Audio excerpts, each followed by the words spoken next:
Welcome to another Lost but Fun conversation. We received feedback from our audience who encouraged us to preview the episode at the top. Today, Therese, Miguel, and I will be discussing themes of understanding, self improvement, and tolerance. We don't know where this conversation will take us, but we hope to discover something interesting and novel about the human condition. And we hope that you do too. Okay, I'll start us off with the story, Okay. and then I want to get your takes on the story. So there was a teen named Jeff. Like he just started college and Is stuff. this a true story? Yes, it is a true story. Okay. Yeah, if that even matters. It Okay, does. stop interrupting me. Okay, I will. I will tell you when you can speak. Is that how podcasts work? that's how this one will work. All right. Okay. Okay? This is new to me. Continue. Thank you. Okay, there's a team named. Your face is hilarious. Anyways, there's a team named Oh, Jeff. darn my vanity. There's a teen named Jeff. Okay. I got the name wrong. Jeff, Mr. Jeffrey. Okay. Okay. Him and a bunch of his friends, like there are four of them in the car with him, and they're like, "Dude, we need to get to this movie. It's going to take us 10 minutes to get there, and it's going to take us 10 minutes to get there, and the movie starts in 5. So we gotta blaze through the streets and like get there ASAP." Now the unfortunate thing is that it just started raining and the roads are kind of slippery. So Jeff sort of gets in there full throttle, running down the street, and then he notices a car trying to pass him, but it's still like behind him. And out of nowhere, as he's trying to switch lanes, he notices and like music fully blasted, all that stuff. So he's not fully focused, and pretty much he skids. The other car skids, and they just miss each other. End up on the road on the other side. And this guy's like breathing heavy, turns the music off, checks on everyone in the car. He's like, "Did we just all die?"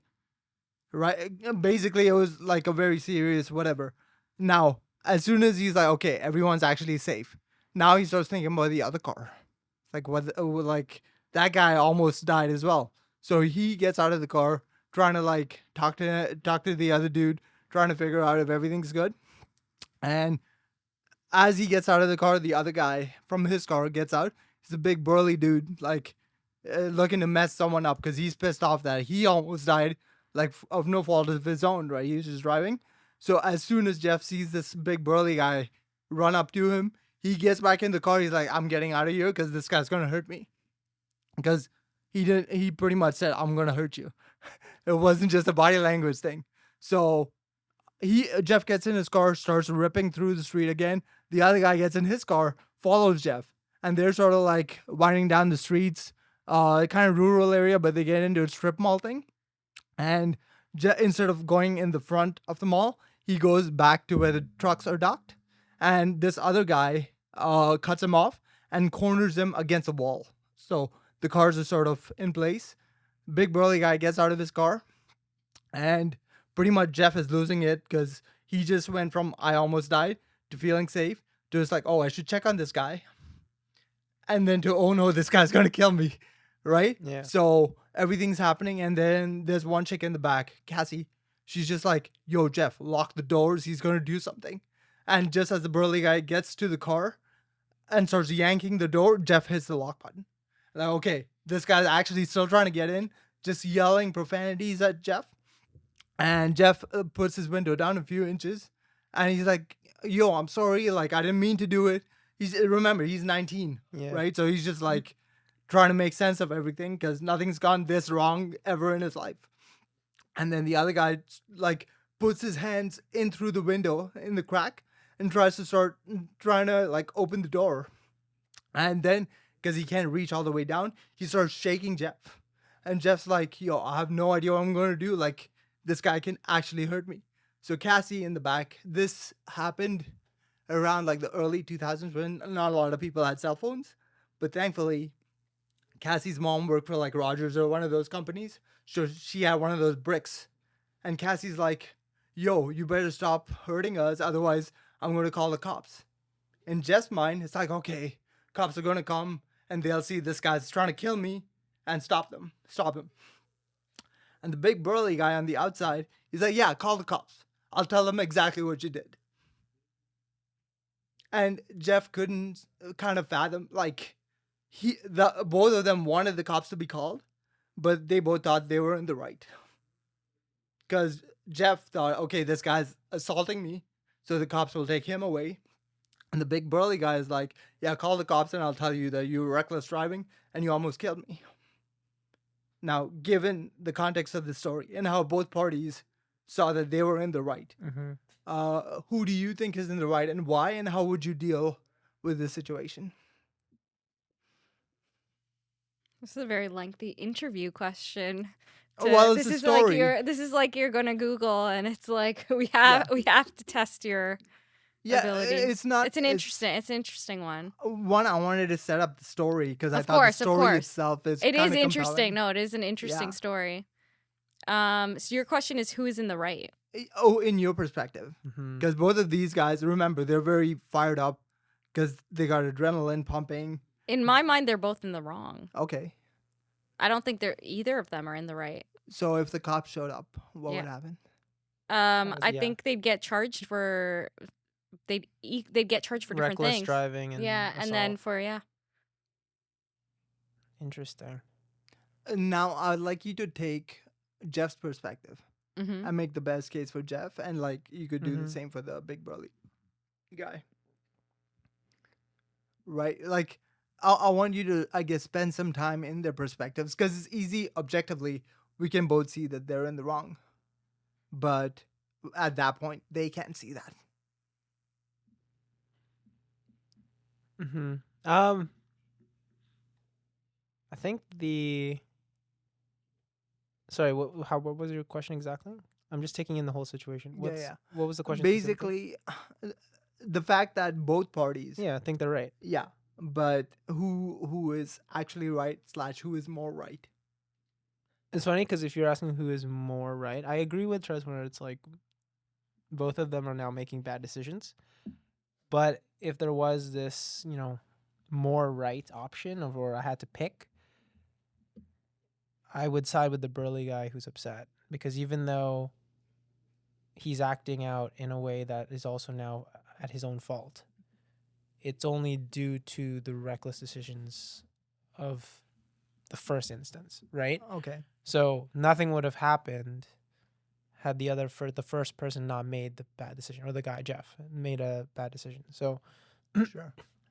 Do you think age plays a role in this? Because the big burly guy is a full-grown adult, and this guy like is barely an adult. Like he's just a teen, sort of. Like, how much of a factor does that play? I think it plays a huge factor. I'm all about taking in all the factors. I think it's hard to am I supposed to argue it from their perspective, or am I supposed to argue it from this outside looking in perspective?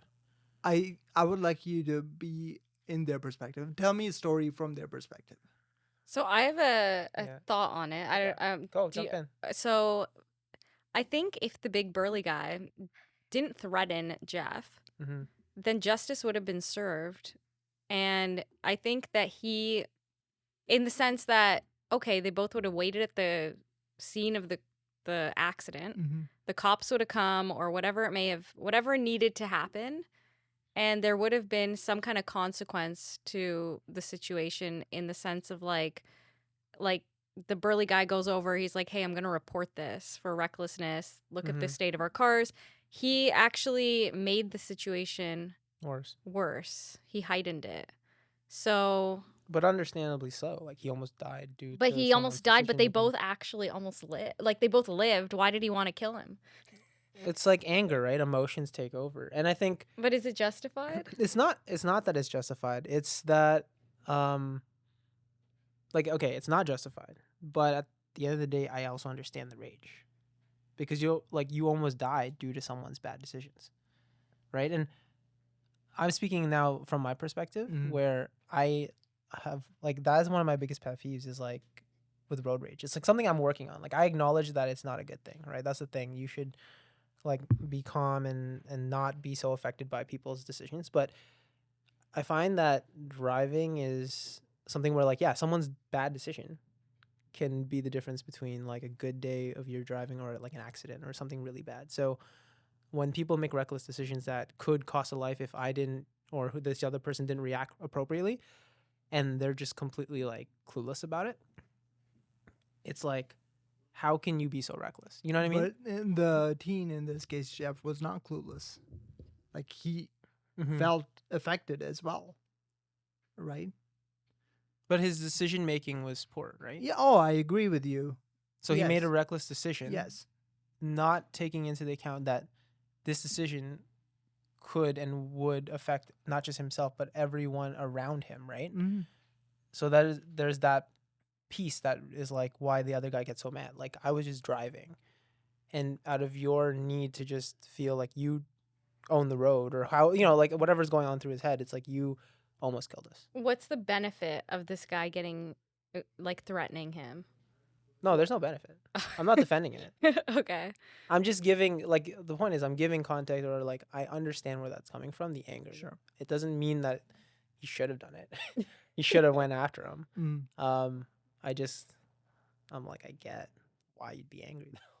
But I feel like if he didn't get angry, there would have been the burly guy would have had no consequences. Yeah. And it would have just been like, okay, this guy's going to get consequences for what he did.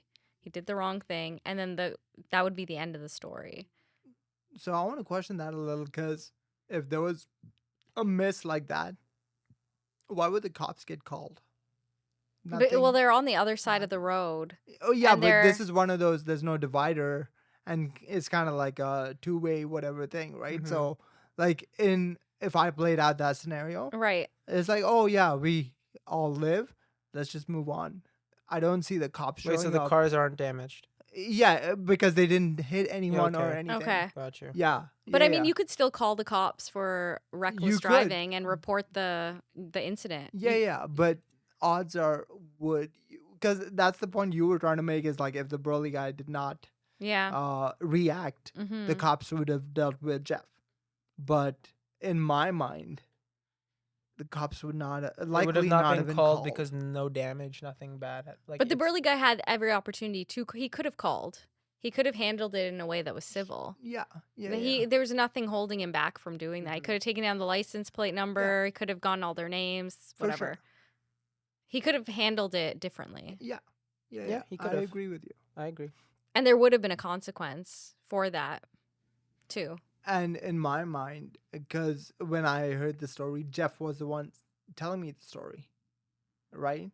And Jeff was like, he would be glad to deal with the cops, because it wouldn't threaten him fatally, or like physically. Mm-hmm. He would just, okay, I messed up, I'll take the consequences. Mhm. So even to Miguel's point, it's like, yeah, I'm acknowledging that I made a mistake. I just don't want to get mauled in the streets for it. Mm-hmm. And I mean, that's not even the expectation if you make a mistake, that you're going to get killed. That depends on your religion. Well. Okay. Yeah. Are there any other interesting angles on this, or Well, there is, because it's funny that you brought up driving, because it's one of those things that I actually wrote in my notes about. One day I wanted to bring it up. Okay. So I just want to bring it up just to kind of apply. Yeah. It has to do with the whole thing of why, like, driving for whatever reason really affects me, like in a road rage kind of way. I wrote a poem about road rage. I'd like to share No, it no. with the audience. I find it's a haiku, Well, actually. that's an interesting way to express your road rage in a poem. Wow. really soothes me. Yeah. Just read it Yeah. while you're about No, to... it's you chant it while you're driving. Oh, you chant memorize it. and you- Okay. Yeah. Okay, close your eyes. Yeah. Close your eyes. Okay, share your road rage points. It's not okay. So it was this idea, like, driving is a very good metaphor, if not perfect, for life. Where not everyone starts out with the same car, so like different advantages, basically, right? Some have like just are born into a nicer car, nicer home, nicer whatever. Some have a struggle, or they even don't even get to have a car. It's like that idea of like privilege, essentially. But we all share the road together. So we all, at the end of the day, will pass each other by, interact in some way, whether we're like crossing each other's paths or whatever. We're all trying to get somewhere, right? So we're all moving through life, not in different directions, headed to different destinations. But we also are like kind of the detriment, or we get into each other's ways. So even like the whole rat race mentality, like, oh, we're all trying to grind towards this goal, right? Is essentially like us in traffic, for example. And then if you get stuck behind somebody who impedes you from getting further, and you can see that there's like all this road ahead that you're like, I want to take that road and I just want to keep going. But then there's someone who gets in your way. It's like that idea of, You just tail them. yeah, but the point is you can't, that's the thing. You can tail them, but you're not getting where you want to go. Yeah. You're stuck. And because the people around you also can't get to another lane, it's like you feel like it's an unfair advantage, especially when, I don't know if you guys have ever done this, but where you have like a villain car. It's like there's this other car that you're driving with, and then you kind of seem to be on the same road. And it's like, oh, you're trying to get ahead. No, I'm trying to get ahead. And it's just like, and also, sorry, you never done that? Is that crazy? Yeah, no comment. No comment because it's crazy. You This is relate. very much No like I'd like to comment. dress black. You just get like left on an island. Keep going though. Why? Cool story. Talk to me about your. Wait, she's villain saying no cars. comment because I think she relates to it. No. Well, if there's someone in the left lane and they're driving slow, I will Yeah. push them out Okay. Yeah. See. Yeah. with the left lane. That's yeah. Yeah. Just get out. So yeah, Come on. they end up being like The they're like villain. the villain on the Yeah, road. But I know yeah. what you mean, where you have someone who's trying to go faster, Yeah. and you're trying to go faster, and And it's then like, yeah, who's gonna get exactly in front? And so the interesting thing about that, where again metaphor to life, is so on this road or highway, mainly highways, you make decisions of like which lane to cut into to get ahead, and then the other car's also making these decisions. So in a way, sometimes you'll divert in your decisions and your choices, similar to life, where I'll decide to go to university for this or take this job versus that job. So my decisions now affect the outcome of who gets ahead. And then when you like get stuck and then it's because someone impedes you, it's similar to life where like something happens that someone stops you and now you're stuck. Like it's kind of that whole dynamic. So I always relate it to that, where it's just like my choices here actually affect where I end up. And let's see if I have any more simplifications. Yeah, essentially it's a simplified version of how we interact with people and with each other. But it's like a really great, I don't know, completely irrelevant. But like, do you guys agree, or do you find flaw in that kind of? Let's actually go with the first actual question I had written out. Mm-hmm. So if someone is trying to improve, how much leeway and understanding do we give them if they continue to fail? So they're trying. How much they're not effort? How much cutting effort it. do they put in? How can you judge that? Or how walk me through the steps of like how do you measure their effort? Well, there'd have to be some kind of calculated action to achieve whatever this goal is, or whatever this improvement piece is. Mm-hmm. There has to be something in place. There can't just be like, well, I want to, I don't know, do whatever. I want to be better at this, but then like you don't do anything You're about saying it. it, but not. You just doing kind of like it's like I want to be able to like play this song on the piano by like, and that's it. That's the end of it. I want to play this song on the piano. The only way that you could see like the effort is if it's like, okay, they're going to practice every day. Okay. Or they're going to like, they have a deadline. They're like, okay, I want to be better at this song on the piano by the end of this month. It's like you have these things in place in order to get there. So, say for example, it's like coming near the end of the month and you're like, oh, how's that song going on the piano? And it's like, they're like, oh, like I learned like one line of it. And it's like, oh, okay. Like, but you were doing like, you're practicing every day. And like, and they're like, no, not really. I wasn't. And it's like, oh, okay. And then you're like, well, and then they're like, but I'm so disappointed. I failed and whatever. And it's like, the person is disappointed. The person's disappointed. And then you kind of look at that and you're like, well, but did they put in the effort that needed to be there to achieve whatever they wanted to at the end? Mm-hmm. That's my take on it. Like, it's the amount of effort or whatever the plan is that needs to like be played out in order to achieve whatever it is. Okay. So sympathy is only given if the effort is shown or it can be seen. Yeah, and partially, I think like partially. Interesting. I'm not sure if it's. I think there's a level. Like, Mhm. I mean, like obviously, if someone's like, well, you know, this week I didn't have time to practice, Yeah. so I've fallen behind a week. But like for like the majority of that month, they've practiced this song, and there's still improvement at the end. I think that's still a good thing. I don't think that's a. I guess from trying to like achieve a goal in as short a time as possible and pushing myself to my limits, Mm-hmm. I've been in that phase. Mm-hmm. And then I've also been in a phase where I just want to achieve certain objectives, but I'm just not working towards them. I'm literally not taking steps to get to my goal. Yeah. Right. So like I've sort of experienced both sides of that thing. Mm-hmm. So maybe due to my quote unquote failures, I have a little more empathy for the people that just don't want to try or they're not trying. I'm And- not saying they're right, but yeah, and it's I- not saying I don't have yeah. empathy for Sure. people who aren't trying.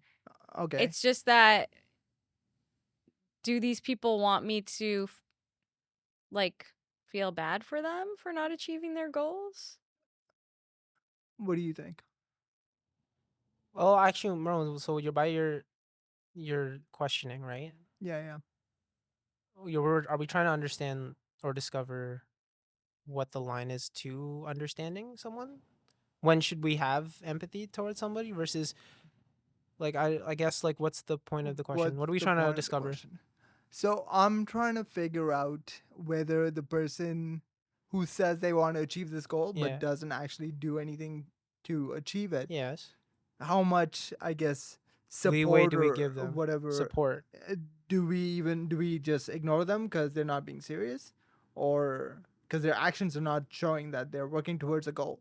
They're just talking. Yeah. I think I think it's human nature to kind of give up on people. Okay. Firstly. So we want to know someone's serious, like to side with Trez here. Like I understand wanting to know that someone isn't just saying it to appease public perception, but at the end of the day, they have no intention of changing, right? Like I am working on it, but they're not really doing it. Or that if they say they are, but they really like in this way have no plan, and it's like they come back to you every week and keep telling you the same. Man, I really just want to like get better at that piano thing. And I'm like, okay, you keep telling me this. But then it's like you get kind of fed up with it. Like you keep saying it, but you're not doing anything. Mhm. Right. So what's the point of that? So I understand that piece. Mm-hmm. But on that deeper level, like I guess I'm I'm asking the question myself. Should it be, is it better or is it God, like not God, sorry. Is it better to just, is it better to just not have a limit to how understanding you want to be? I don't know. I don't know because I think it's a detriment to people where if you are that understanding, maybe they won't improve anyways because there's no push either. Does that make sense? It makes sense. I guess the way I look at this is someone can just talk and say that they're trying, but if I see that they're not trying, then I ignore the fact that they even have this goal. The goal is a false goal. Mm-hmm. But is it? That's what I question myself. Well, I Right? mean, intentions probably mean nothing if there's no action behind it, right? Yes. I feel like that's just the reality of it. There has to be some kind of action. Or intentions like literally mean like you can have the best intentions in the world, but if you do nothing to achieve it or to, then what's the point? But what if they're just a late bloomer? Like what if like I'll use myself as an example. I didn't walk till I was like 3 or 4 or something, right? So what if my parents are just like, yeah, he's never going to walk. Let's just throw him in a wheelchair and like call it a day. Mm-hmm. But different people grow and learn at different rates. So what if Mhm. you're giving up on this person before they hit their stride. Pun. Like Um, how do you know them that well? Like do you I guess know them better than they know themselves, or because I'm also leaving this on the table. They're just not a serious person, and they're just like talking to talk. Because I mhm, met those people as well. But mhm. how do we, Mhm. I guess, So, figure out? so I guess what the question is, are we asking, do we continually offer them like support, or are we continually hearing about their goals? Like what's the like what does it mean to support them? Like are we for like 20 years saying you can do it, you got this, or are we just kind of being like, okay, that's cool, you got those goals, like can't wait to see what you can do. Like what's the objective in terms of the support? Are we supporting them to achieve the goals? Are we supporting them just to hear out what these goals are? Like what's the I guess at what point do you start discounting their seriousness? Because like different people have different relationships with the person who's like trying to achieve this goal, right? I Like they could either be your sibling or your parent or just like, oh yeah, someone I see once in a while, and like that would dictate like the role you play in their growth. I think it's anytime that an action, like as if an action, so say someone's like, okay, I want to learn this song on the piano. They don't have a piano. They go out and buy a piano. Okay, like that's one step towards their goal. That's like an actionable item to be like, "Oh, hey, they're actually like serious about this." And then suddenly it's like, "Okay, they're watching tutorials." Great. Oh, wow. They're taking a second step towards like achieving this. Great. Like I support them. This is exciting. They're Mhm. doing something. They're serious about this. There's like you can see actionable steps. I think Mm-hmm. talk doesn't mean anything to me. To me, Yeah. when people say stuff, it's like, okay, that's great. Like, sure. But I think if you can see, but if this person's talking, they're like, I want to do this. So I went out and I bought a piano. I got some music books. I hired a music teacher. I was Yeah. watching Yeah. tutorials. It's like, okay, that as soon as actions start falling into place, that's when I take someone's like someone's goals seriously, I would say. But I think you're also your tolerance, I think, equates or matches the person's, I guess, um, how much talking they're doing. So, for example, if someone mentions every once in a while, like, "Oh yeah, I really want to learn the piano," Mhm. and they don't bring it up very often, Mhm. then it also is not something that will bother you, or like not bother you, but like it's not gonna be as big of a deal if they haven't made many moves on it Yeah, you because they wouldn't didn't bring it really up. But exactly. if it's like the amount of times they bring it up. If that doesn't match the action to the amount of times they talk about it, then you start to then waver on how serious they really are about it as well. Right? Like that's how you gauge someone's seriousness, basically. Exactly. It's actionable. Yeah. That's basically it. Yeah. Because even the way, basically, I'm saying the amount of times I bring something up also shows how serious I am about something. If I bring it up once in a blue moon, every once a year, clearly I'm not that serious about it, but it's something that's in my back of my mind. And I don't think anyone is being like, yeah, that guy's just full of it. He just says stuff. No, it's like, yeah, I bring it up once a year, no one cares. But if I bring it up to a person every single day or every month, but do nothing, then it's just like, okay, you keep saying it then, but please show me something. Like even the slightest sliver. And so I guess to then zone in more to what you're saying, what is enough action for you to be kind of not thinking to that that person is not serious, I guess. I guess it's like the time frame. Like if someone's like, "Oh, I really want to learn the piano." They go out Mm-hmm. and they buy a piano. Yeah. But then after that they do nothing. Yeah. Then it's like, okay, and but then they keep saying, "Oh yeah, I really should like But what if they're hire a saying it music like they're like, no, they're teacher." like, I really want to play, but I literally work this to this, Yeah, yeah, and and they're like they busy have, and yeah, they all can't fit these in their reasons. Yeah. schedule. That's fine. It's like, but it's something that they're planning to do at some point when they can make time for Mm-hmm. it. Like it's if they give you a timeline, like if they're like, "Oh, I really want to do this right now," then it's like, okay, then you prioritize it. Like then it comes down to priorities. Like, Mm-hmm. is that a priority or is it not? If it's not a priority, then you're not going to You're not going to be like, well, like that's like you really need to then start like making time for it and stuff. If someone is like makes it says this is my priority, then they will make time for it. I think that's just how it plays out. Thoughts, Ron?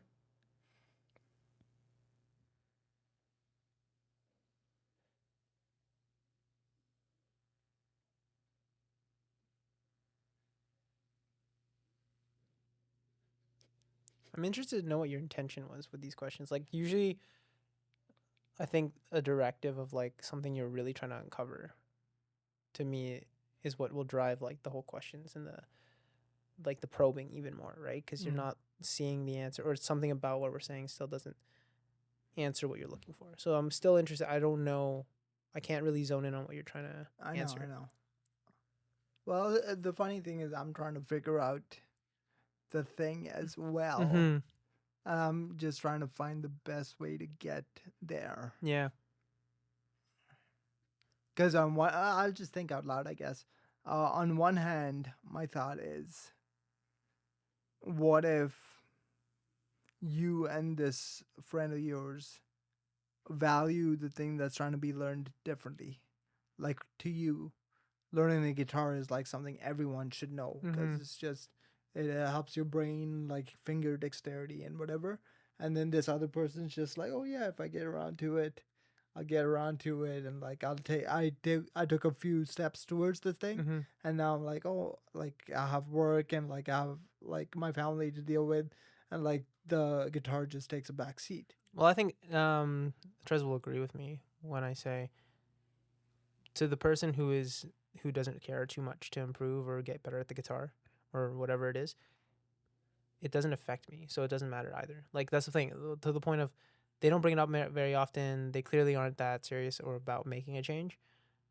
I'm not gonna be haunted by this and be like, why aren't you making a change? Like it's I know, kinda but like then whatever. do you, I guess, find it annoying that every time they come over and like see your guitar, it's like, oh yeah, I really, want to figure out this thing and like be really good at it. And So like, then they do care about it or they don't. That's mean, well, yeah, they their actions expressing don't that, yeah. show. Their actions don't show that they care about it, So then they probably don't. right? At the end of the day, they probably don't really care about it. It's just I guess it's the discrepancy between their actions and their words, right? I think that's that's kind of Or, where you can decipher but how what? much someone actually Not cares about it. necessarily. So like I'm imagining having a friend who's married and has a kid, and I know they work a lot. And every time they come over, it's probably one of the times they have free time to just hang out. And I see them probably even like once a month at most, at best. And then when they come over, they're like, "Oh man, I really wanted to play the guitar that week." I'll be like, "Hey, dude, just play right now." Like to me, it's like I know how busy you are, so because of that, take my guitar, learn something right now, right? And if he does, then we play it. But it won't affect me because I know his situation is very busy, and he probably does mean it. No? Yeah, but going back to her thing is like his actions are not showing it, and that's what I'm trying to get to. It's like they're just juggling different balls. Mm-hmm. Yeah.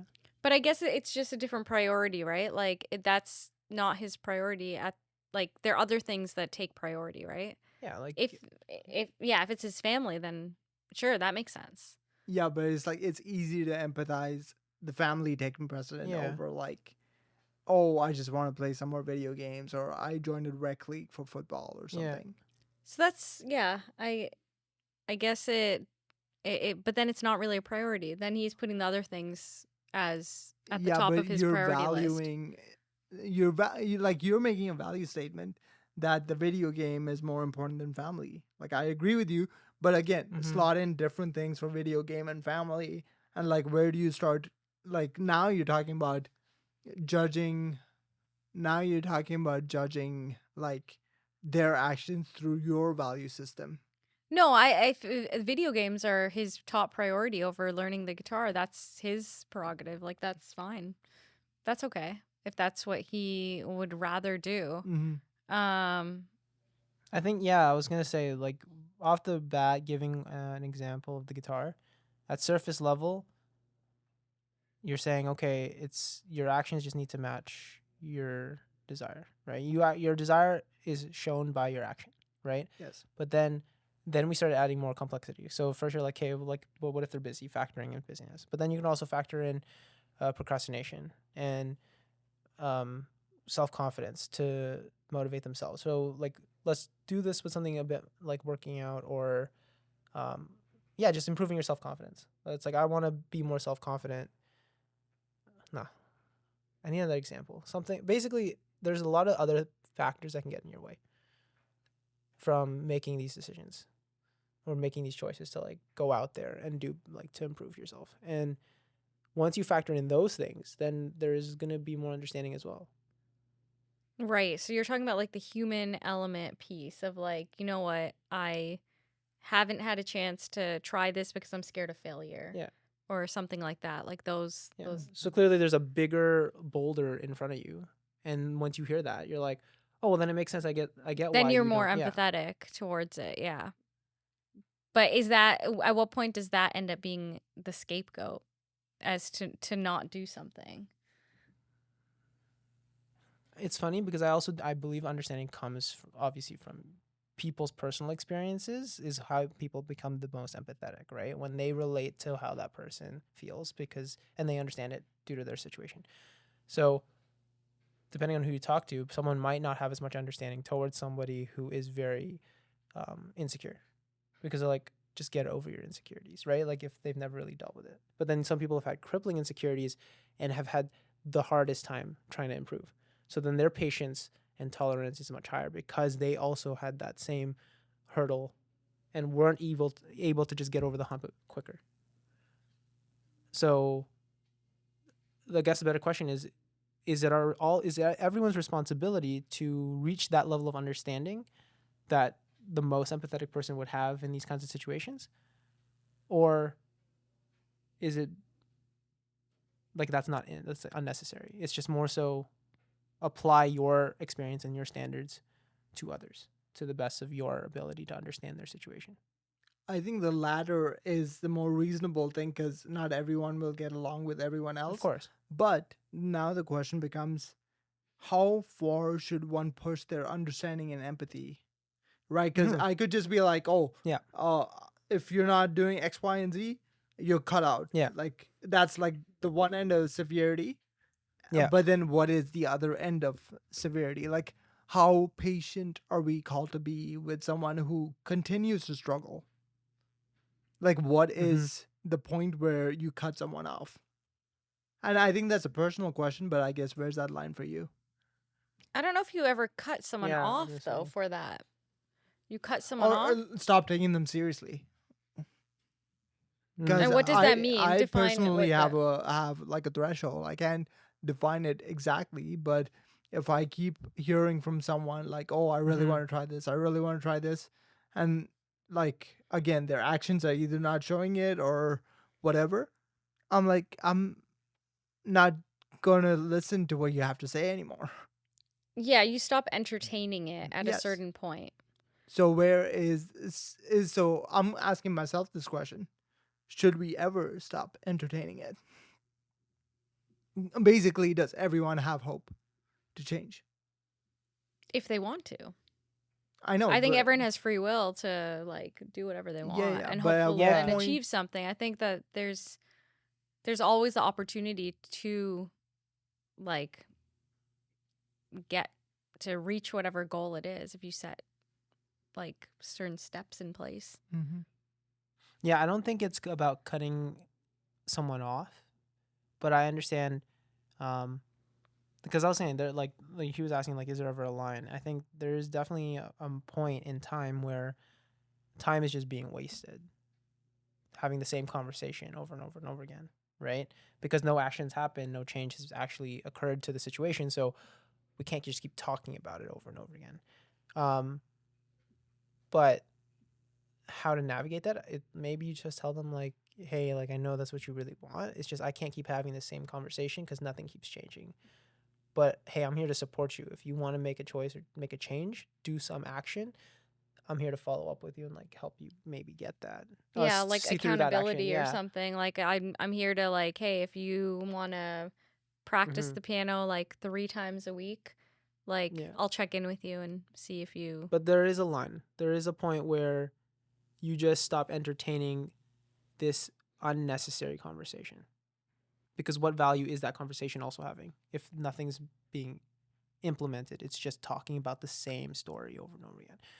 I don't think that's wrong. Do you guys? I think yeah. I agree with you, because at that point it's not that you're giving up on them. You're It's not. just that you don't know how else to help them. Yeah, and you're proposing a different direction, saying, "Hey, we can't talk about it anymore unless you implement a change." That's where you put your foot down. Well, But it's you actually can't. helping them change. Yeah, you can't help them if they don't want to help themselves. Yep. Like there's only so much you can do. Once they take an action towards Mhm. something, any action Yep. to achieve something, then it's like, okay, I'll support that. Like that's great. Mhm. But I think up until that point, it's like you can talk about it for years and nothing can happen. It's just a waste. It's like you're saying, a waste of time. There's no point. Okay, so a follow up to that. I don't know if I want to go down this path, but let's just see. And if not, we just bail out.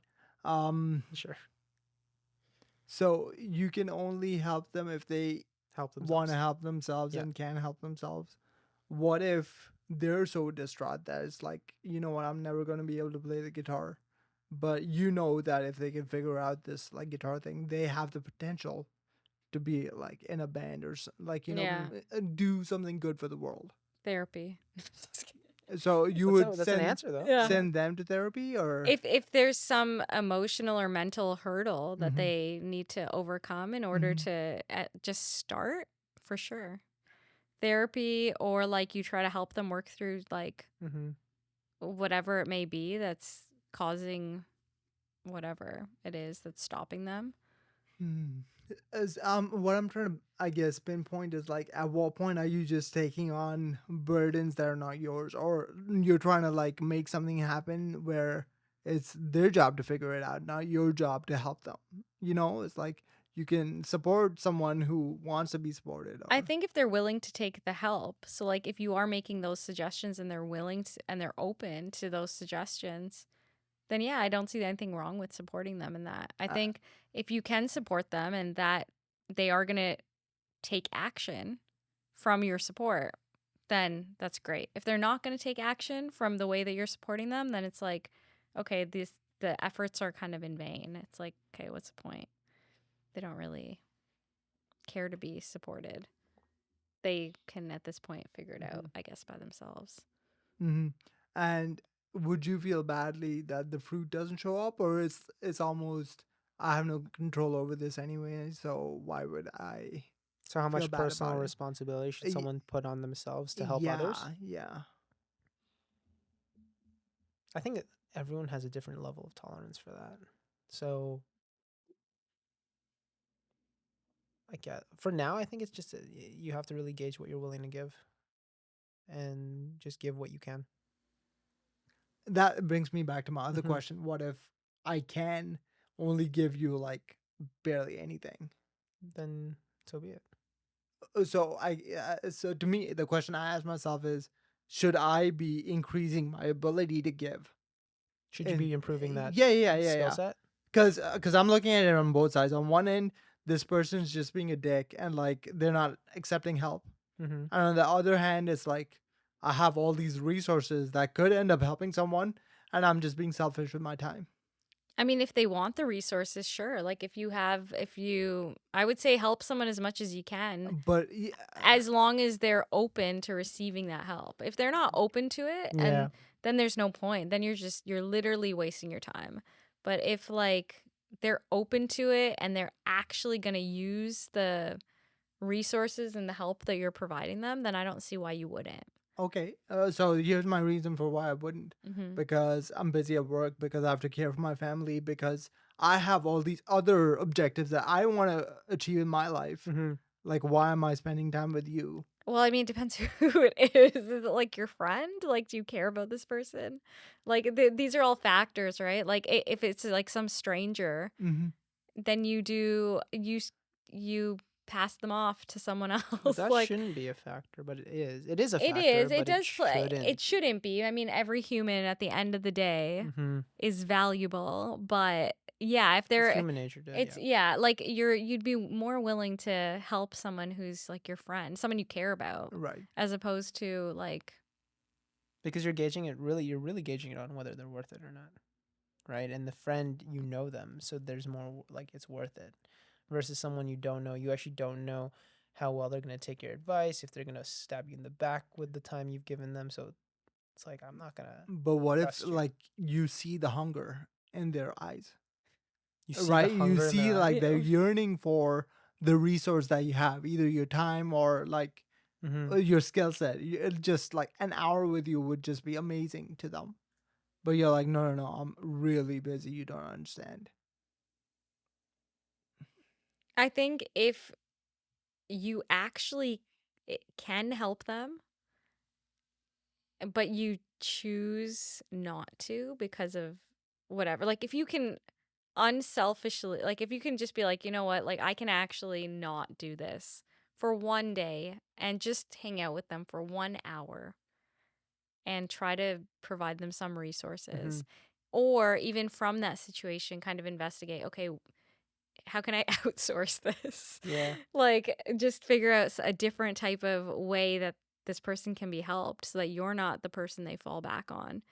I think you can sacrifice an hour of your entire life for someone who you know is yearning for help. Yeah, because to explore that even further, if okay, so hypothetically, you're like, okay, I'm gonna try to give up that hour and hang out with this person because they need it, and you do so, and the person benefits from it, but then you, for whatever reason, are left feeling more exhausted or upset that you missed out on that other thing you were supposed to do, then arguably you weren't able to actually give away that hour, right? You're saying if you can help, if you have the tools and the resource or the time, or like you're able to, should you? It's like technically, if you did that, but it costs you a lot more, and now you're feeling exhausted, then technically you didn't have the resources and tools and the time to do so. You know what I'm saying? Like, so when you're making that decision to begin with, you're not gonna, yeah. If you feel like you're gonna end up getting screwed over in the end, technically you don't have it. It is a little subjective,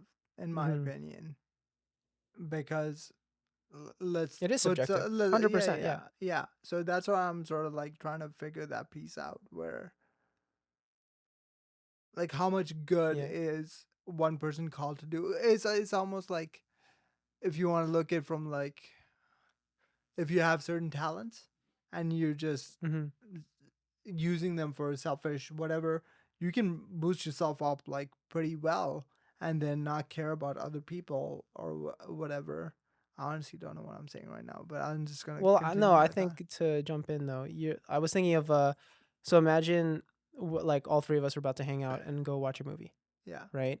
And then for whatever reason, we all were posed with the same situation of someone's like, "Hey, I need your help." I would have an easier time saying, "Oh, sorry guys, I can't come to the movie. I'm gonna go help that person," right? Like it doesn't. It's fine. Like my hierarchy of import values are like, okay, no, I can help that person first. Well, maybe, and now I'm putting words into someone else's mouth. This is not actually your outlook, but it's like Trez is like, I really wanted to just like reset my batteries and refresh myself with like just hanging out with some friends and watching this movie, and so I can't help this person, right? It's like you like that's just your situation. Now the question you're asking though is it objectively better though to have this outlook over that outlook, where you don't get exhausted by helping others, I guess. I But think I you can think have a balance actually yeah. between the two. So I think, okay, this person tells you they need help like immediately. Mm-hmm. I don't think it means that you suddenly drop everything and you're just like, okay, no, I'm going, unless they're like one of your closest friends or something like that. Like, I feel like you wouldn't just be like, oh, I'm dropping everything and I'm going to go. The balance would be like, you know what? I'm busy right now, but I will be there for you. Let's figure out a Nice. time that we can where I can help you, where we can like work through Mm-hmm. whatever your situation is. Okay. So basically, what I was trying to get to is like, you are willing to give more of yourself over time, because like part of me is like, how much ever I give, there should be an increase in how much I'm willing to give over time. Does that make sense? So you It's mean like the if I'm able to give 1 unit of care, Mm-hmm. in 2 years' time, I'd like to give 1.5 units of care Mm-hmm. versus like staying at that 1 unit. It's like this is what I give, and that's all. Okay, I'll Take say it. this then. It is objectively better to give as much of your time to others and helping others and being in service to people, basically putting other people first. It's objectively better, but it is not objectively the goal that everyone should strive for. So it's objectively better for everyone to help each other, but due to how people are and us being very different, not everyone should be striving for that same level of giving, or maybe not even at the same speed or time. Like it's like because you're not me, I'm not you, so Yes. we can't give the same way. And you shouldn't just try to like match you to me because I'm objectively like, yeah, that's what I'm trying to say. No, that makes sense. Yeah. Is yeah. like just to quantify it. Yeah. I'm currently at 1 unit of care. Miguel's at 10 units of care, and my goal is to get it to 1.5, not to 10. Yeah. Just because Miguel's at a 10. Exactly. Improving it is better, but Yeah. yeah, not to the scale. Yeah. And so sorry, this unit of care, what does this mean exactly? Like your time? He's just Yeah, quantifying it. Yeah. Okay, okay. Yeah, it could be. Oh, it's like I'm gonna drop everything and go help this guy. Yeah. Like, Okay, okay. right now, or oh yeah, I'll see him in 2 weeks, and at that point, I'll Yeah. help him. Okay. So it's about urgency. It's about quality of time, I quantity see. of time. Okay. It's like a How transaction, available. almost as like cash, basically. Okay. Like I see. this guy requires 5 units of care, and you only have 2 to give. Okay. I see. Okay. Right? Yeah. Quantifying things is fun. I like that. It just helps me don't. visualize. Yeah. Like It's tricky. It's math, it's numbers, it's Yeah. rough. That's where you get confused. You're That's like, where I'm just like I'm lost. Quantify? What is this word? oh, I had another question as a follow up Sure. to the first story. Okay. Mhm. When Mr. Burly guy Mhm. started attacking the van. Oh, wait, I had this idea. What the hell did I write? What ended up happening though in the story? Did Yeah, the burly what guy get yeah, arrested? we don't know Like, what the outcome was. I Is don't this know. You don't know. I You were don't know. talking to Jeff and you didn't get the conclusion. I didn't talk to Jeff. Oh. I heard the story from Jeff. got you. Oh, I see. Yeah, I was Okay. careful with my words. I actually But then don't Jeff know was what you said happened. Jeff was the guy who was So, driving. yeah. But okay, so Protect Jeff the real party. pretty Yeah, I much know. What? like right was after Cassie. Cassie was the one actually driving. right after the incident, Mm-hmm. Jeff is like, I have no effing idea why Mr. Burley guy would think he's in the right. Like he was so like taken aback. I'm like, because he's like Then fully, that's absurd. no. But think about it. Like this is as the event happened, Yeah. right? Like right. Yeah, I think. No, that's Oh, absurd. I'm no, sorry. no. I'm Hold jumping in. That's your crazy. judgment, Miguel. Let me make this point. Right after the event happened, Yeah. he's like, because he's revved up. He's like, I have no effing idea. Just like the Burley guy. The Burley guy only left because he got threatened by like the cops, and he's just like, F this. I'm just gonna move on with my life. So Jeff actually ended up taking this sort of event, and he sort of applied it throughout his academic career. He ended up getting into debates and started trying to debate both sides and stuff. So he actually turned his life around or his perspective around as a result of this crazy event. Mhm. Because right in that moment, he's like, this Burley guy is a dick. Like straight up. And he was not able to see the other side of the argument at all. And like he sort of took that home with him. Right? That's why I'm like, this also like loops back into what I was saying about how long is justifiable for someone to grow. Because right at the moment, if Miguel's like, oh, he should be able to see his flaws right there, but he's a 19-year-old kid who's just revved up. Like, I don't think some 19-year-olds are a bit more mature. Like, sure, they'll see it.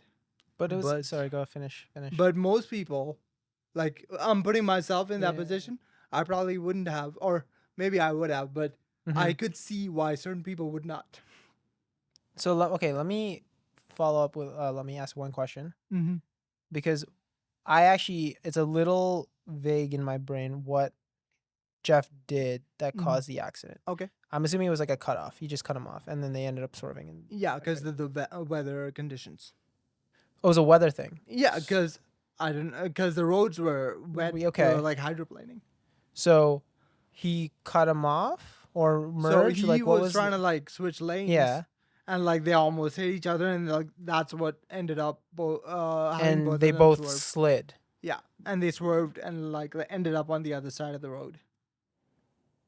Okay, and so okay, so then it's basically what I thought happened, except for the factor of the water. Okay. When you cut somebody off, you're saying he wasn't aware he cut somebody off.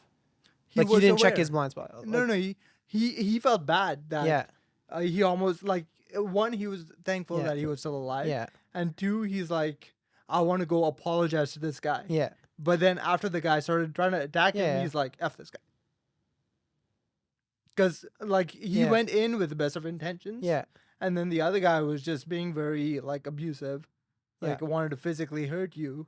So I could see why. How do you like? I guess what you said earlier was that he didn't understand why he was in the wrong. So he did understand why he was in the wrong, though. Yes. So in terms of the accident collision stuff, yes, he did see where he was in the wrong. Yeah. But as soon as he got attacked, he's like, "No, f this guy."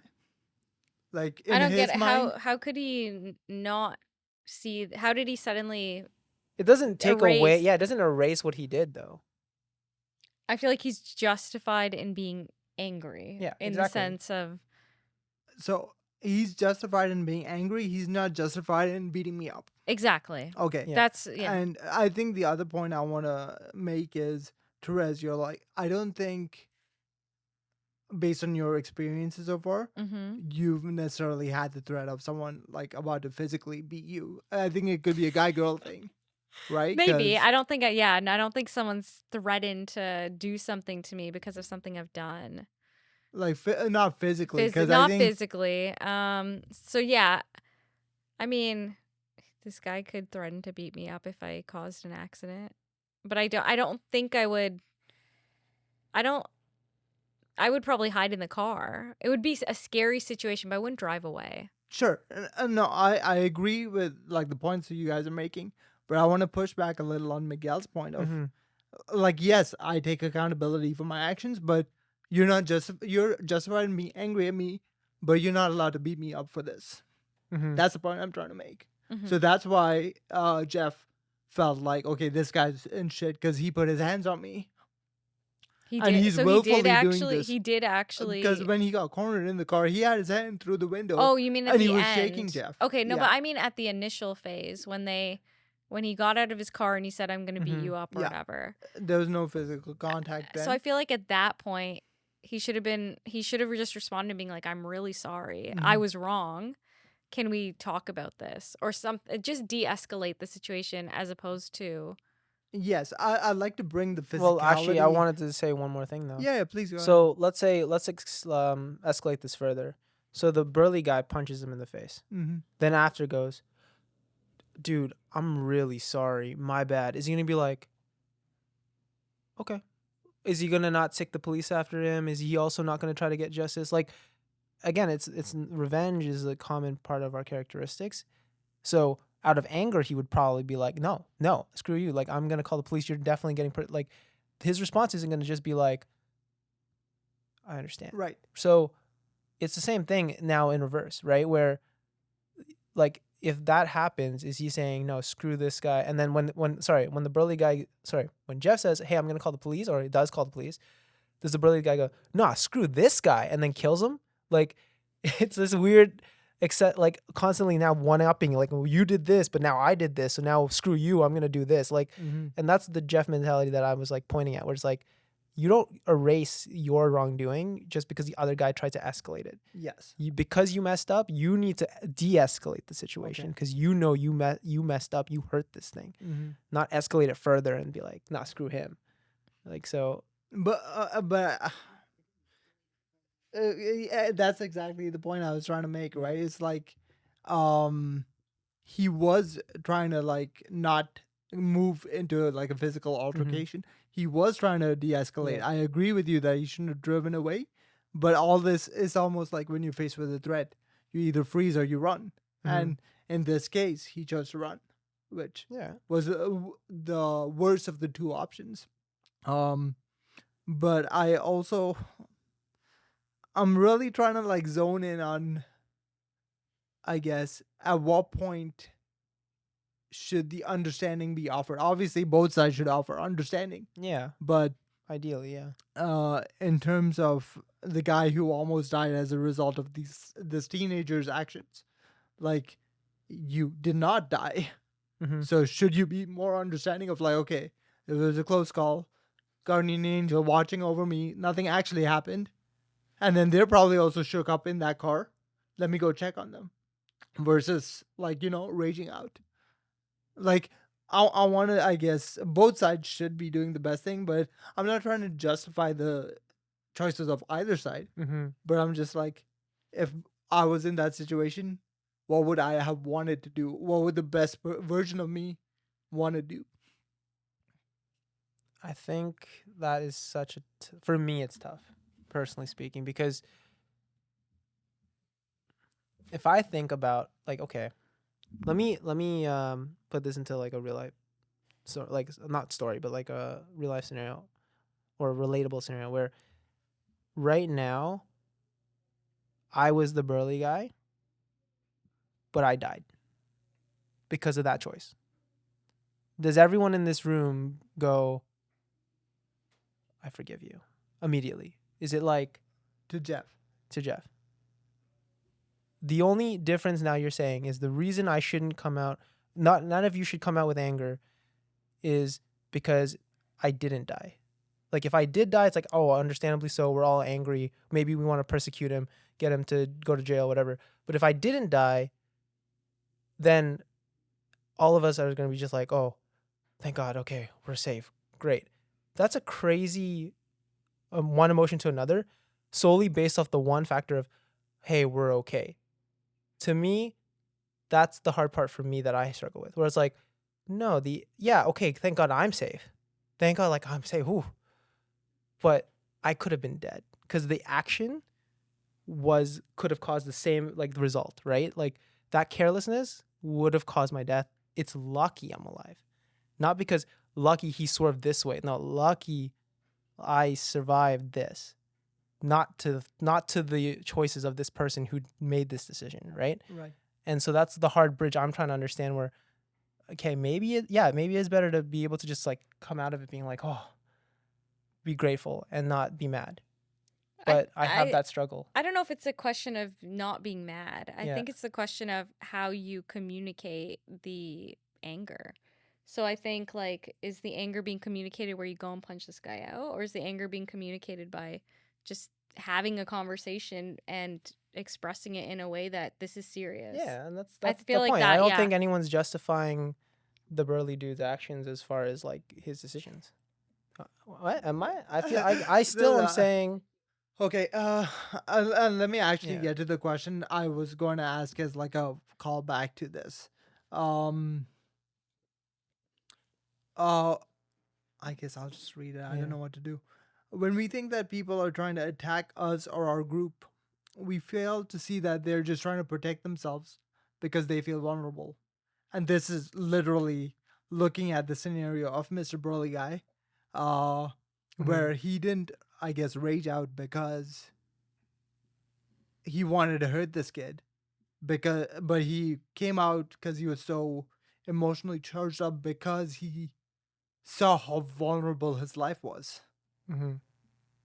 Which is, I don't know, that thought was sort of crazy to me, where you see this like very aggressive big dude, you're like, oh yeah, I'm gonna just bully this little teen kid.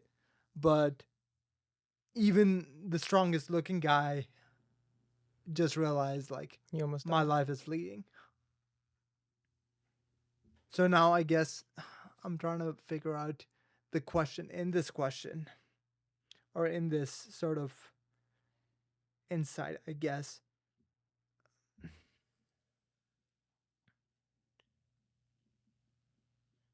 I guess when we sort of rage out on someone, like not necessarily road rage, but rage out, like what's the frequency that the reason we lash out is because we feel like our position or our group or our psyche is vulnerable?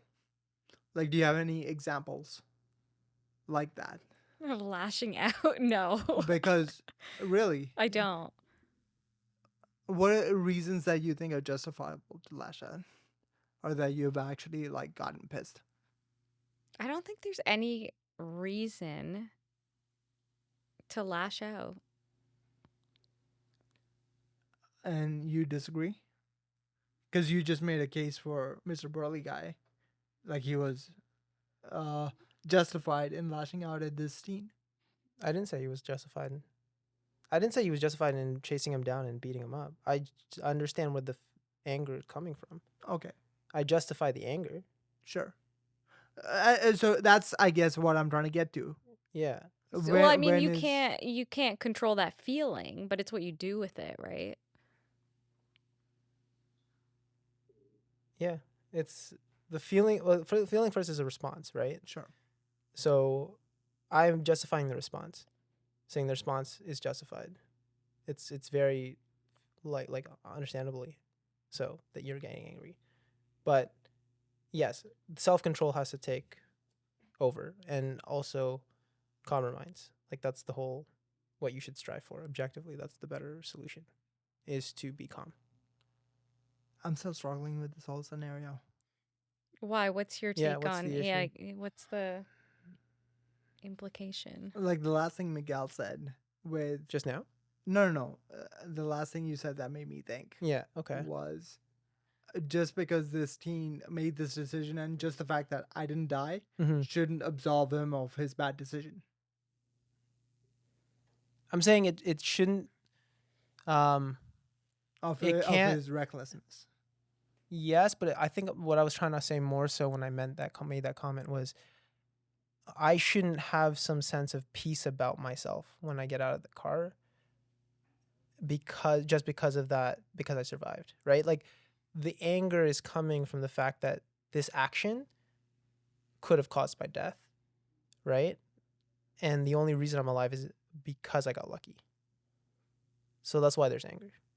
And that's the heart, like that's the part for me, and that's the part that I'm like I struggle with, like how would I ever have a peace of mind, like be calm in this situation? But I have actually thought of this kind of scenario, like if I ever got into an accident and it wasn't my fault, because I've had moments where like someone does something and I'm like, what the heck are you doing, right? I could have like hit you there, and I understand like coming out of the car yelling at the guy wouldn't have solved anything. So I've had that conversation with myself, being like, I'm gonna make sure if I ever get out of that car, I'm not gonna like just be like, "What the are you doing?" Like I'm just gonna be like, I'd be kind of annoyed for sure because I'm mad, but I'll just be like, get the formalities out. Like just give me your insurance. Just let's get this over with and just move on. Yeah, I don't know. For me, like, so what's the question? Sorry, I'm like a Well, little. would you be angry? The anger part. Is that I wrong? don't know. If See, for me, this is a strange concept, but anger is not really an emotion that You feel? I feel very distinctly. So like Envious of you for that one. it's not really like it's more of like maybe it's annoyance. Maybe it'd be like, or like, yeah, I don't know if it's exactly anger. Mhm. I don't know if that's the feeling. It's more just like this person was dumb. Like what in the world? Like it's more of just like a Sorry, to then switch it again. Like, so let's say someone you knew died, right? Knock on wood, never happens, but someone you knew died because of someone else's reckless actions. You're not angry. I think it would be You're annoyed. You're inconvenient. I think I would be, yeah. I don't know. I guess I would be upset. I think it would be upsetting. I don't know. In my mind, it's like, what is the use of anger? Like, I think upset is where you're kind of um feeling the loss of some, like feeling the result of whatever made you angry, I guess, per se. That would be that's kind of my take on it. Like anger, I don't know, that feeling doesn't There's no logically value. make sense to me, if that makes sense. Yeah. Like that's why it stops at annoyance. It's like, okay, I'm annoyed. This person made a dumb decision. This person is ridiculous. But then it stops and it's like, hang on, but like, okay, now what's the purpose of this, like this emotion? I don't quite, I don't know. It's an odd thing. I'm maybe not human. No, I don't I know. see what you mean. It's. I think the three of us sitting around this table have very, very different reactions to the same perspective. Well, yeah, what would your reaction Miguel be? is like justifiable anger, right? That's how you see it. You are annoyance or just like, oh, what the hell is wrong with this person? I think if I put myself in Burly Guy's shoes, I feel a sense of relief because the bad thing that could have happened did not happen. I would say I feel similar to that. It would be something like, it would be closer to that. I feel like if I were to get out of the car, the first thing I would do would be like, is this person, is the other party okay? Like, are we all okay? And then that would probably be my first thought. Like, something crazy could have just happened. Like, is everyone all right? Yeah. I think that's my first thought. I think objectively your approaches are better, for sure. I think to your point, what you said, like you're right. Like anger really doesn't have much positive value, right? But just because it doesn't have positive value, like it's still there and like there's a reason for it, right? Like, what was I gonna say? I mean, I can agree with that in the sense of like, I understand why you'd be angry. Yeah. Like someone made a choice that could have been detrimental to so many people. And that's all I was Like, trying to argue. Yes. Yeah. Like, I'm justifying that this is justifiable anger. Like it's fair to be angry in this situation. Yeah. I think it's just how you respond. I think agree. that's kind and of that's why I agree. It's not justified to act out though. And he could have killed him. Like what if he killed him? It's not justified. Like no, in no way. What I'm trying to get to the bottom of, I guess, is why do different people react differently or like feel differently about the same thing, right? Because I'll try to explain from my angle, like as I think about all the bad things that could happen and end up not happening. I don't necessarily have to be in a vehicle and like see this car approaching me and like I'm seeing my imminent death pass me by as it happens. But I have the same feeling of like, what if I go to sleep tonight and there's an earthquake and I never wake up? So just because I don't see the danger happen in front of me doesn't mean that it's not the potential of that of my death is that far away. Sorry, say the example again. What was the imminent?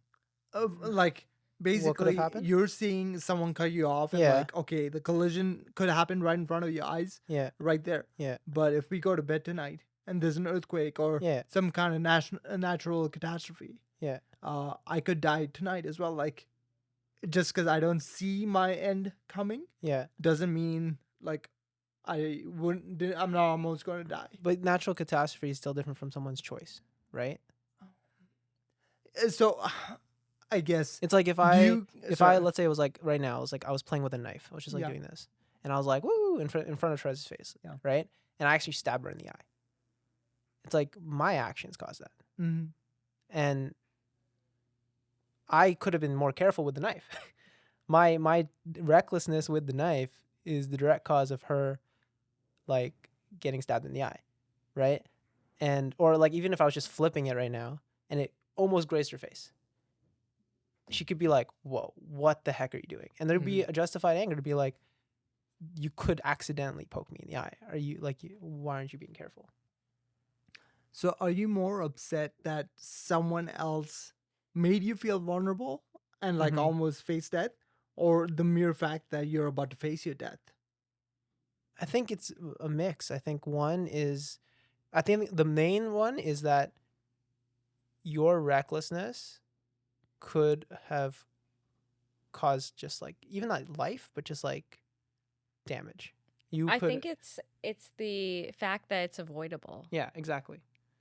It's avoidable. This isn't this like, driving rules are in it for a reason. Like, the safe driving is a very strong thing to practice, right? Like, you shouldn't be doing things that could put potential harm, or could cause potential harm to other people.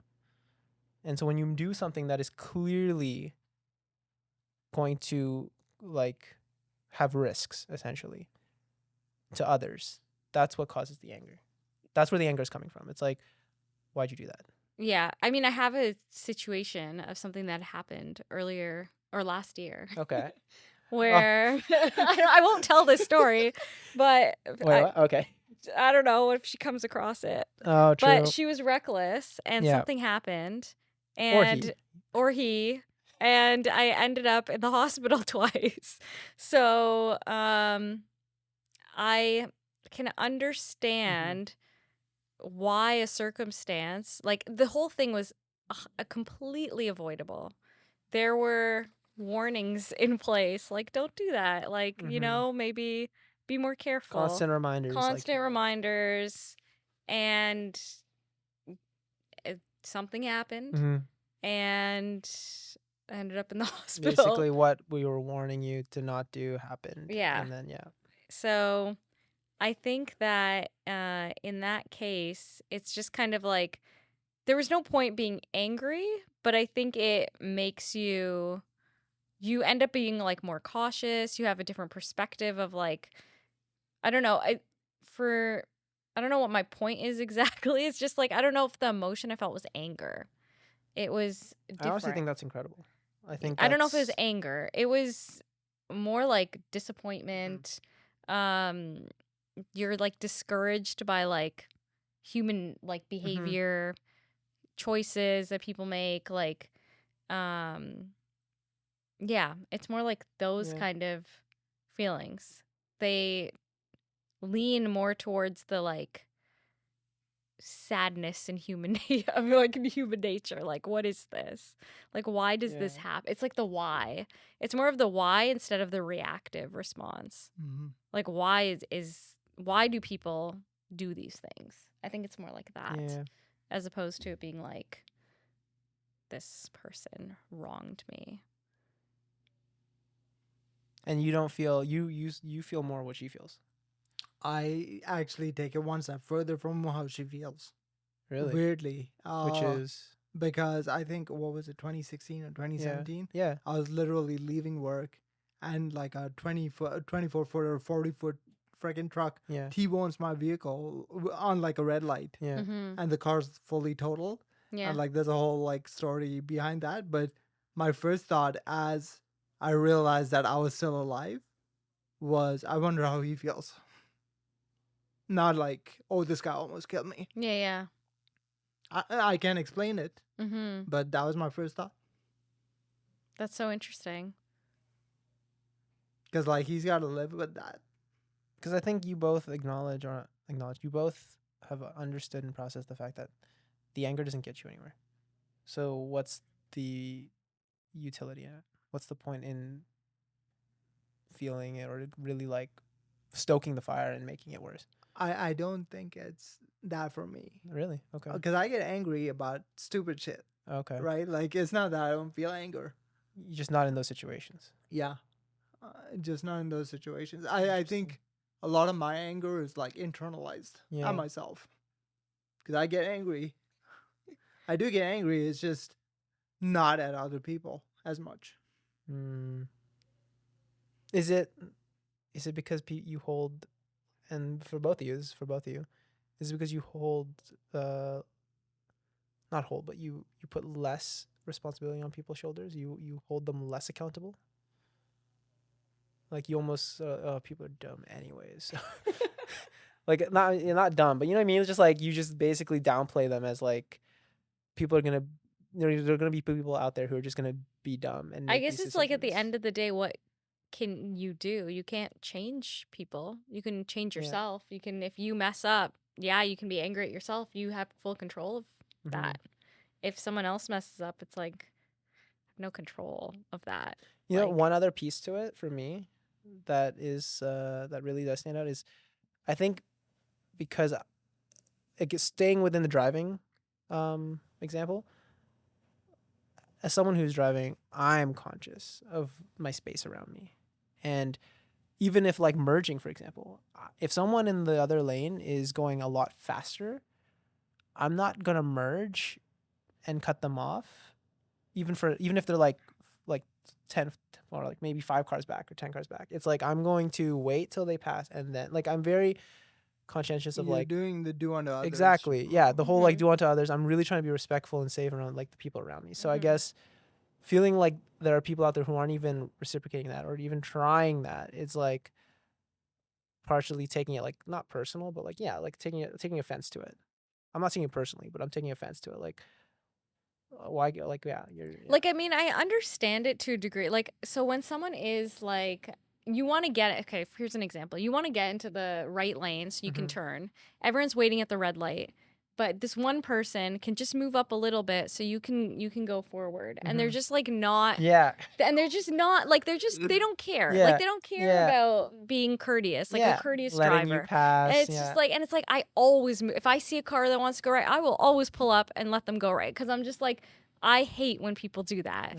And it's not, I don't know if it's anger, but I'm like, dude, please just move forward. And I'll like go like super Yeah. close to them Yeah. and like kind of like Give 'em try a to like nudge, just, yeah. come on, like I know you can do it. Like it's like, so it's like one of those things where it's like, it's not anger, but it's like, it's that piece of annoyance where it's like, like I try to be courteous when I'm driving. Can someone please be courteous too? Yeah, Like, exactly. it's just like that kind of thing. And it's like, if they're not, whatever. If they are, amazing. I will give you a thank you. I will like wave to you with a big you a flying smile. kiss? Yeah, exactly. No one does those anymore. I started doing those. Flying kiss? Oh, while you drive? No, Like just you just, randomly. oh, just randomly. Okay. Toss a flower in their Yeah. car. Thank you. Yeah. I think sorry, go ahead. Oh no, that was basically it. It's just that it's not anger. Like Mhm. these I get what you're saying. Like I understand the frustration of people driving whether it be recklessly or just not thinking of other people on the road. I get the frustration, but I don't know if I understand the anger piece. But like you mean you understand the anger piece, but you don't it wouldn't apply to you because it doesn't trigger the same It doesn't, yeah, it level of doesn't emotion. affect me in the same like the emotion level that I feel is Yeah. like this is so annoying. Like it's like come on, please. Yeah. Like please just move forward or whatever. Yeah. It's like that. But it doesn't go any further than that. Again, I think that's good. Definitely think there's positives.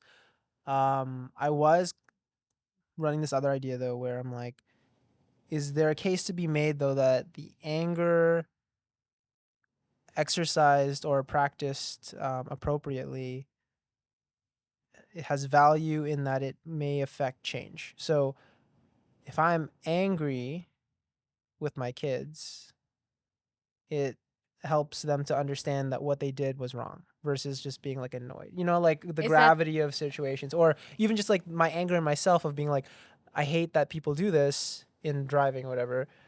I'm gonna now make videos about proper drive. Like I don't know, maybe it'll motivate you. I'm just trying to say, is there any value in that? Would you say? Because in my mind, I'm thinking no. It's definitely better that you're annoyed. But then I'm like, what's then the utility in anger? so you're saying can it spark change or can it spark something good? Yeah, if exercised healthfully and appropriately, right? Not I'm gonna beat this guy up now, but channeled understanding like no, I'm pretty angry right now, and then channeled correctly. Is there value? Or it's just never time to be angry. Like that feeling is just not necessary. I mean, you can't really change the feeling. You're gonna feel it regardless, right? That's a response. I think it's how you. Okay, I'll share something. Mm-hmm. Yeah. I can't relate as much to being angry at other people, but I can relate to feeling anger. Yeah. And my anger, as I said, is more so directed at myself. Yeah. And I see, I guess, your different emotions and stuff as like fuel sources, right? Mm-hmm. Where anger burns fast and hot, and like you'll need a lot of it to get someplace. Whereas love or joy or caring is like one of those like eco-friendly, like whatever Mm-hmm. windmill things that it's like there and like it just gets you going, not fast, but like it'll get you further along. And but if my resource system has like a lot of anger and not a lot of windmill power, and then I use what I have at hand. Like if I'm angry, I'm gonna channel that anger as fuel to get me to the next Mm-hmm. step, and knowing that is not the ideal thing, but maybe once I am at the next step, I can re up on my windmill power, wind energy, solar energy, whatever the hell. So you're running out of fumes on one thing, so you channel the anger Because to I just motivation. have so much anger that it'll actually get me somewhere. Versus if I'm just here trying to like get to the next step on solar energy or wind energy, I'm not actually going to get to the next step. So my approach is use the fuel sources that you have at hand Mm-hmm. just to go one step further, and then try to like do an exchange or something. It's funny because in my mind, like television and movies and basically media has always said like, don't let anger be the source of your motivation, right? Like Star Wars, for example, is like, don't fall to the dark side and Yeah, feed yeah, into the anger, feed into the peace and hope and harmony. yeah. But like I'm trying to be realistic here. Yeah. If you actually, because my two options are, don't use the anger and like let it like seethe inside of you, Mm-hmm. and like you're not going anywhere Well, you're anyways. supposed to let it dissipate, though. You're supposed to. Let's be serious. Like that But works in like a story, but okay, I have a question though. What about getting to the source of where that feeling of anger is coming from? Like, is there any way or method to change the way that someone can respond or the natural response? Like, for example, we have different response. Like like Merwin and I have a different response than you do. Mm-hmm. What causes that? Is there a way for that response to be changed in you just naturally? Like, could your natural response change? Yes, It could. it could. So if that's possible, then um, you don't need to use anger to fuel something. If you can actually go to the source of what is causing you to respond in that way. Do you know what I mean? Mm-hmm. Does that make sense? I want to make a clarification. Mm-hmm. Your natural response can change if you work at changing it. Yes. Mm-hmm. That's Yeah, yes, again, it's a yes. big nuance. Yeah, Yeah, right? yeah, 'Cause yeah. It when means you you'd say have. natural, that's like genetics or whatever, because your genetics don't change, but your ability to cope or your behavioral side can Right. change Yeah. because it's adaptive. Right. So Yeah. yeah, so it's like what can your reaction be altered? Like the way that you would normally, I guess Mm-hmm. normally is the word, react to something. Like could Yeah. you change what your emotion I think in life, is? right? That's Yeah. the perspective. Your perspectives change, and then you get more experiences give that affect how you react to stuff. So stuff that may have annoyed you in the past no longer annoys you because now that's like the least of your worries. Something like that. So anger at a young age, you've seen that like, oh, I was angry as a kid. I was very angry as a teenager, young adult, whatever. And then in my older years, the anger became less important. Like, so I think it's very possible.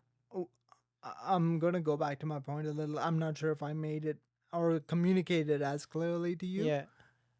I'm not talking about maladaptive use of anger. Mm-hmm. I'm trying to channel my anger to like improve still, but at this stage in the game, I have nothing else to offer except for anger, and I'm just trying to channel that anger into into a progression.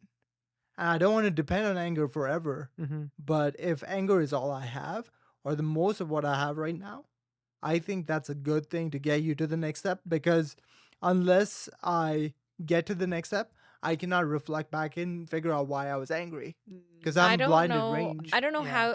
how do you only have anger though? Like Like I'm talking proportionally, like 90% anger and like 10% of like uh, Like he doesn't have like bubbly to kind stuff. of for example, he doesn't have motivation right now. He doesn't have motivation to do what he wants to do, but he has anger that he's not doing what he wants to do. So but the anger is channeled to motivate him then to do it. but aren't you then just reinforcing like the use of anger? Like aren't you reinforcing the idea like okay, using anger is actually going to get me somewhere so it's positive? Like are you reinforcing an emotion that is actually not good for you? No, I'm not. Because I can look back at my life and reflect when I was able to take the next steps because I was using wind energy, solar energy, joy, and like the bubbly effervescence of life, Mm-hmm. right? It's just that right now in the game, I just have predominant anger. I But think the fallacy in choosing anger is the byproduct of using anger, right? Like fossil fuels, too much CO2. It's using anger. And I don't know if there's even like, oh, but if you use like only like a small portion of anger, then it's fine. But the byproduct of using anger is there's also potentially this punishment piece where you punish yourself. Like I'm so mad at myself for not doing this that I'm gonna make myself do this, but to a point of I'm also punishing myself. Like so, for example, like I want to run and get prepped for like a marathon or something, right?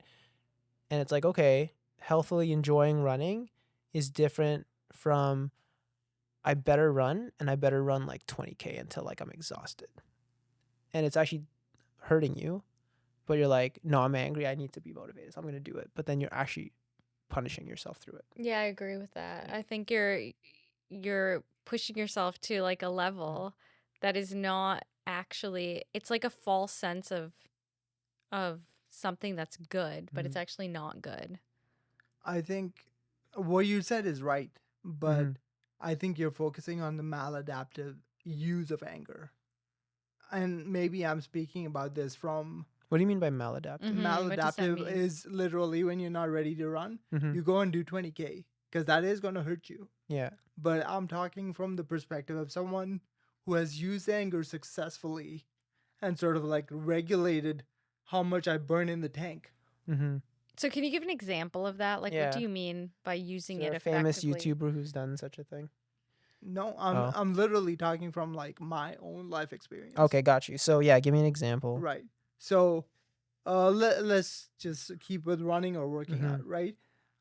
I'm gonna use my anger to get my ass out of bed, put on some shoes, and go run like a kilometer. Mm-hmm.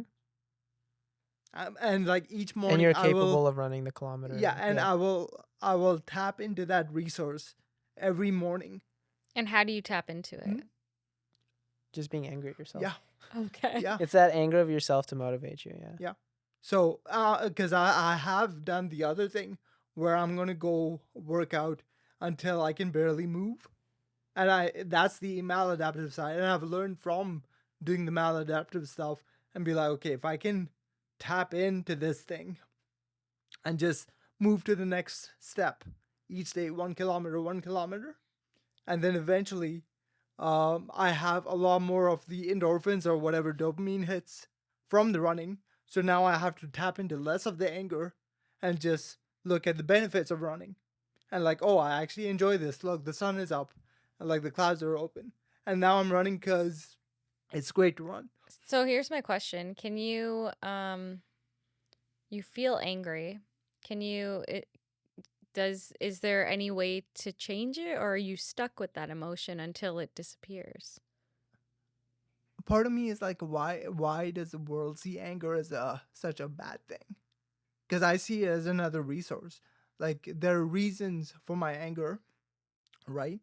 And over time, I will, and I'm not just like leaving the anger there because once I have the bubbliness, the sunlight is whatever, and now I can actually, I'm not so dependent on the anger.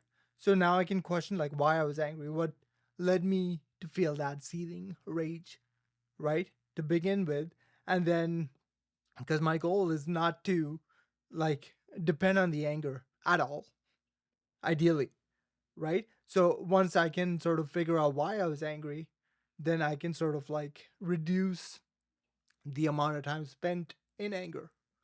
But if again I'm looking at this from an angle of if I'm a person and anger is all I have, I use it. Like So I'm not gonna so let what I'll just finish my sparks thought. the oh yeah. I'm not gonna let someone say, "Oh, you shouldn't use anger," and like I'll start like reaching for stuff that I don't have. So what sparks this initial like anger, and how do you channel it towards certain things? Maybe that's like healthy anger. I was actually trying to think about it. Like, what if it is healthy anger?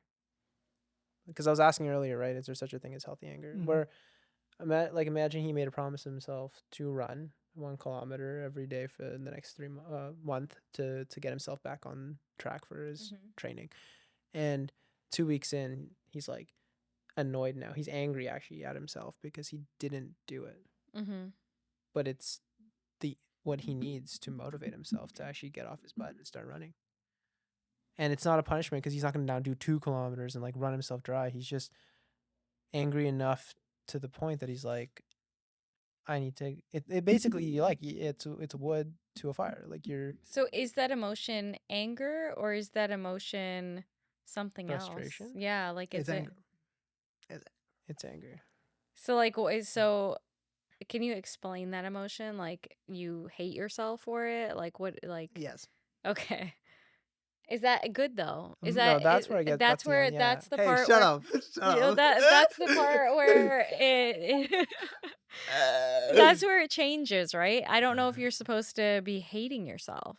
So that's what I'm trying to explain. If hating yourself is all you have right now, then you use it so that once you don't hate yourself, you can minimize the amount of time that you hate yourself in the future.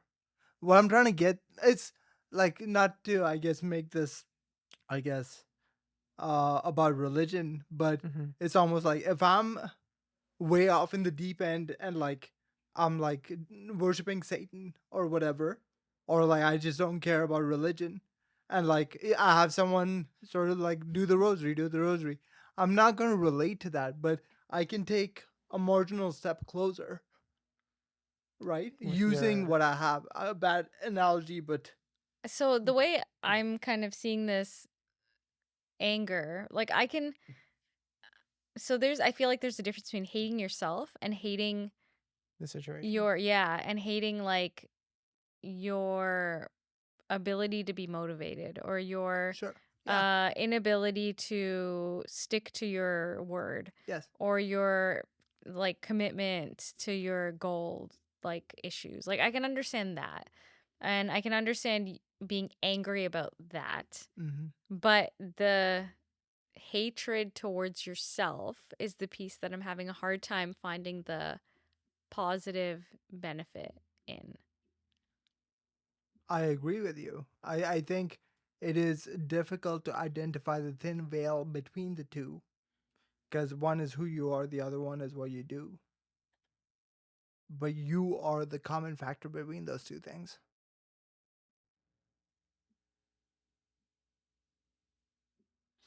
By the way, I am aware like nothing I say makes sense.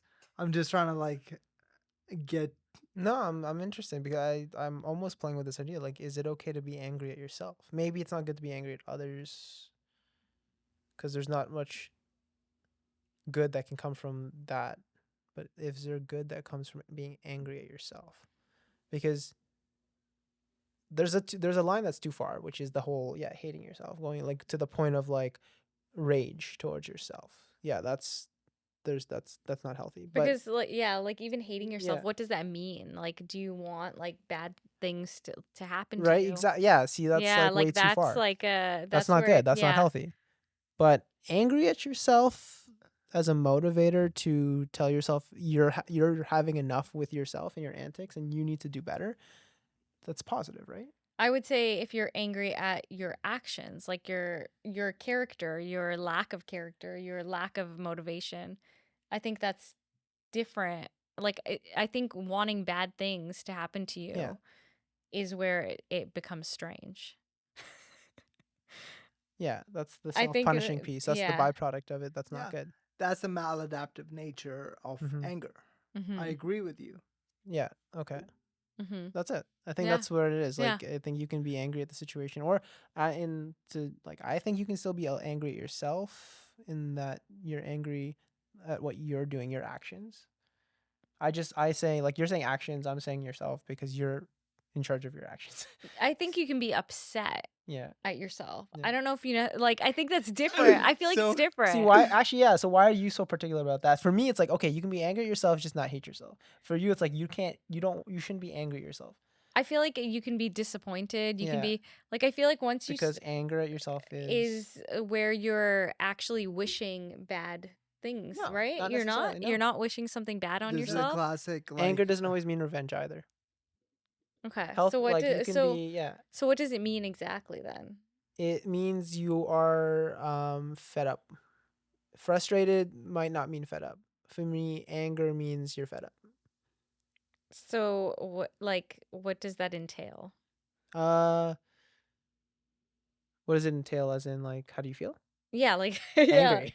like okay, Anger. like you wanna, I don't know, like you want something bad. Like that's the part. Like no, I don't. I'm fed up, so I need to make a change. No more Mr. Nice Guy with myself. No more giving myself the extra day off. But isn't giving that myself excuses. just I'm gonna do this motivation and- though? Like isn't that just But that's okay? what it Now I'm stems from, the motivated. fact that you're mad at yourself that you had wasted so much time. Are you mad already. at yourself, or you're mad at your lack of like? That's the thing. For me, it's the same. It's It's the synonymous. same? But for you, you're I defining see it it. as Yeah. different things because I think You saying once you're mad at yourself, it's hating yourself. I feel yeah, like Yeah. that's like hatred towards yourself. Like it's not seeing like just like how you should value other people. I Mhm. think everyone's like human. Like you don't Mm-hmm. there's no reason. If you wouldn't hate someone else and like then why would you do that to yourself in some way? Like Speaking as someone who has explored the anger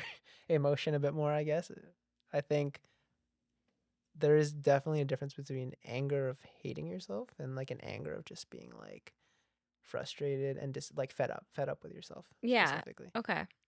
Yeah. I think what might help us is just to define Yeah. what these things are.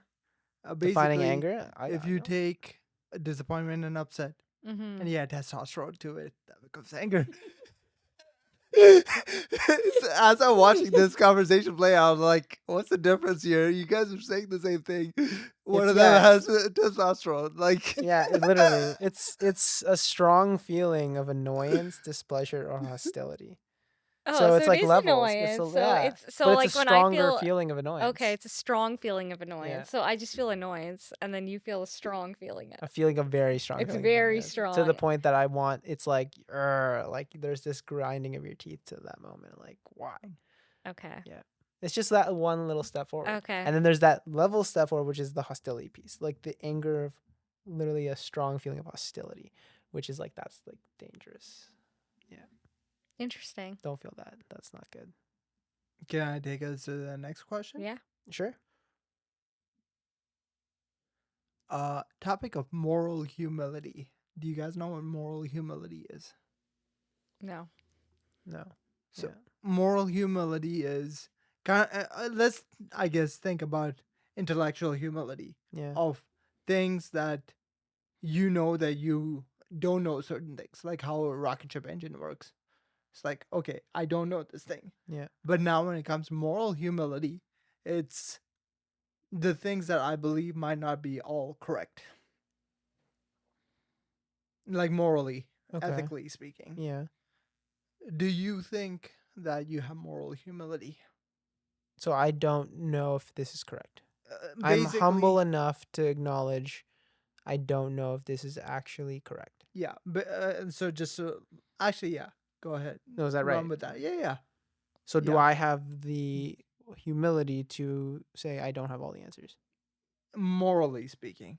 Specifically in the realm of morality. Because intellectually it's like, oh, obviously I didn't go to study physics and chemistry, Yeah. so obviously I have the intellectual humility to be like, I don't know these things.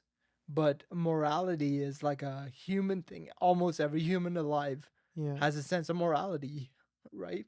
You don't have to go like necessarily get a degree in like moral like ethics to have morality.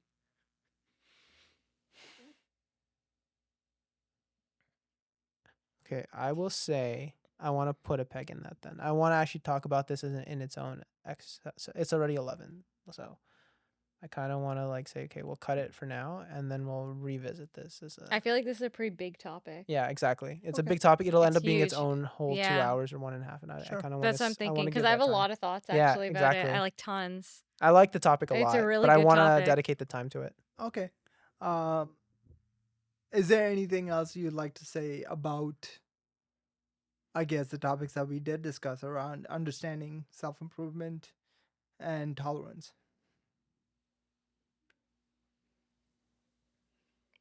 Not No, particularly. no, I think we covered a lot. Yeah, unless anyone has issues Okay. with anything Yeah. you said, I think. Okay. I'm going to record my outro now. Okay. Oh gosh, here we go.